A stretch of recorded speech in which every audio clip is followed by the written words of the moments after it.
Hello and welcome to another edition of Y-PAC Check-ins. I'm your host, Sean Davido, and today I am joined by Yakima's new mayor, Janice Deccio. Thank you for joining me today, Madam Mayor.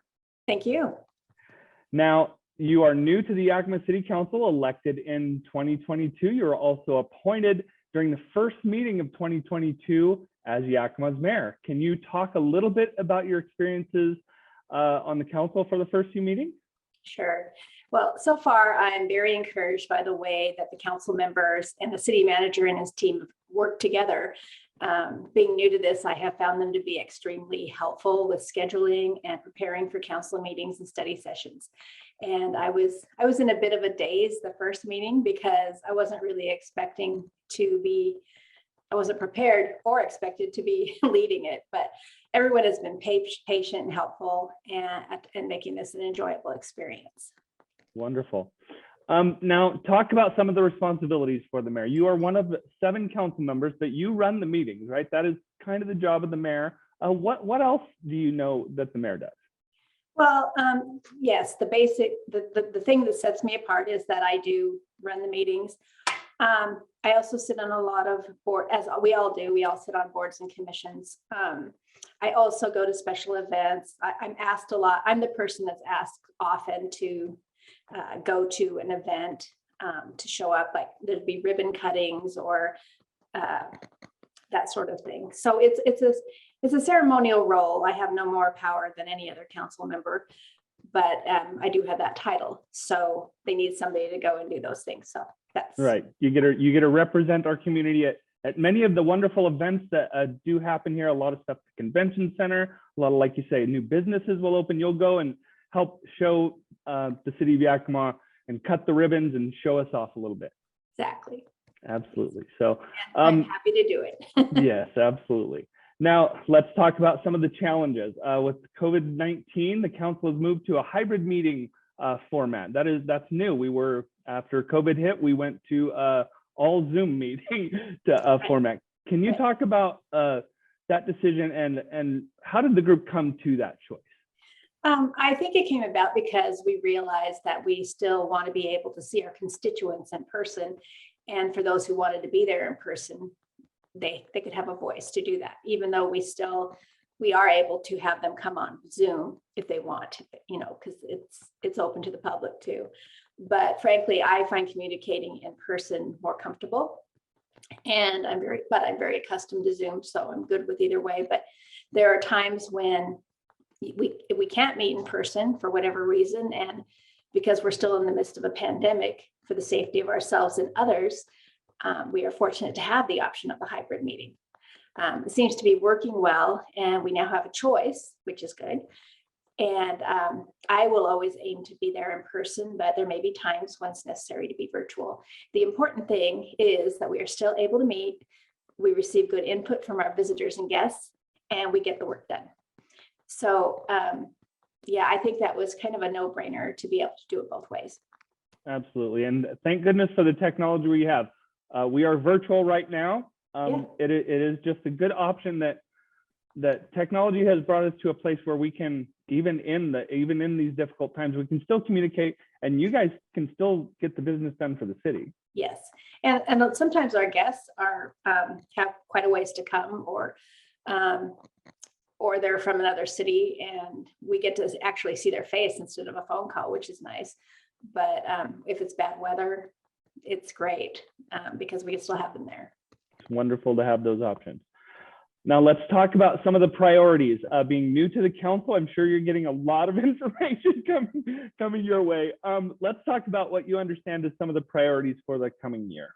Yeah, it's kind of like drinking out of a fire hose right now, but I'm pleased that we're looking at infrastructure and have several plans in place to address issues centered on roadways and parking for the expanded convention center.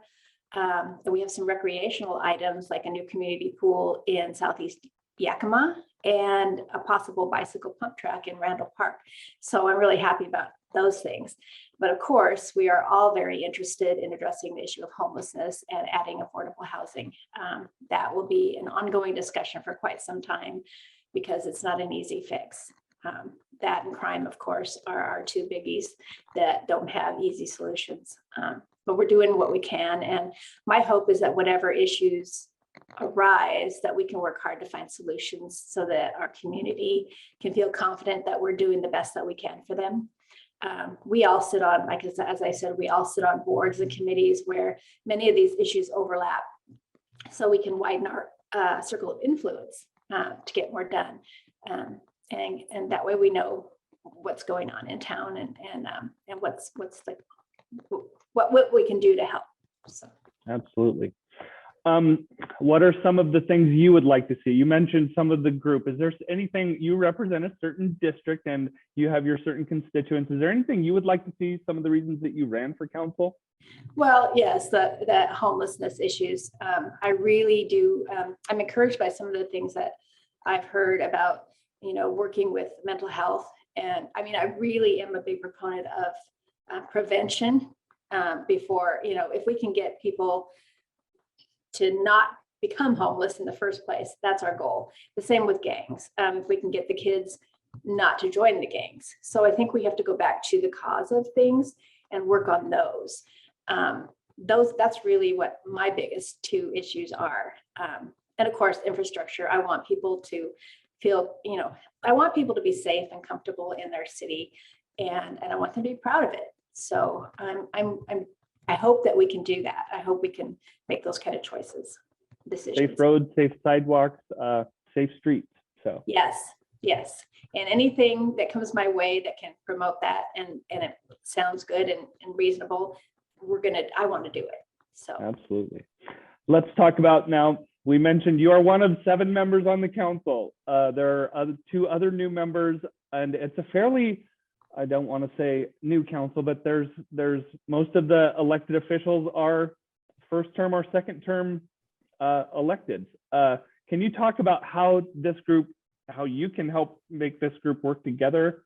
And as the mayor, you get to facilitate a lot of this and be maybe the calming voice among the voices. Talk a little bit about that. Well, I am a peacemaker at heart, so hopefully I can do that. I can be the calming voice, but so far, I know that we all have Yakima's best interest at heart, and despite some differences in our personal worldviews and experiences, I'm heartened by our ability to so far work together and respect and truly listen to each other. We have all taken the same oath, and I can tell that we all have a passion for this, and we will work hard to make that happen. And I think we're all, from what I've learned talking to everyone, we're dedicated to working together and not be divisive. So I have high hopes. And that's an important thing for Yakima, because everybody, you do represent your individual districts and individual interests at times, but it's all about the betterment of Yakima and moving Yakima forward, right? Yes. Absolutely. Is there anything, we've talked a little bit about you and your new role. Is there anything else that you would like to talk about that you think we should get out to the residents of Yakima? Well, one thing I just really want to encourage people to come to the meetings or to contact us if they have a question or a concern. All of our emails are on the website under our bios. And also I would encourage them to join the boards and committees. That there's a lot of volunteer positions for people in the community, and I don't know that people realize that. And that's also on our website at yakimawa.gov. There's a lot of right now positions for people to join boards and to be part of the solution to some of these things. If they also have a heart for this, but they don't want to run for office, they can still get involved by doing that. And that's a wonderful way just to even dip your toe into it just a little bit, to find out, use your expertise and help our community, and just find out what city government is about. Exactly. And how they can help, again, move us forward and help advance our beautiful and wonderful city. Exactly. Yeah. I want to thank you so much for joining me. I'm very excited that you're our new mayor. Thank you. Knowing you a little bit on the outside, Janice is also a photographer, and so we share some common interests there. I know you have the interests of our community at heart, and will do the best job. And I want to thank you for stepping up. It takes a special person to step up and take on these roles and take on some of the hard choices and make those decisions. Thank you. Yeah, it's so far my pleasure. Absolutely. I want to thank you for joining us, and I want to thank everyone else for joining us, and we'll talk to you all soon.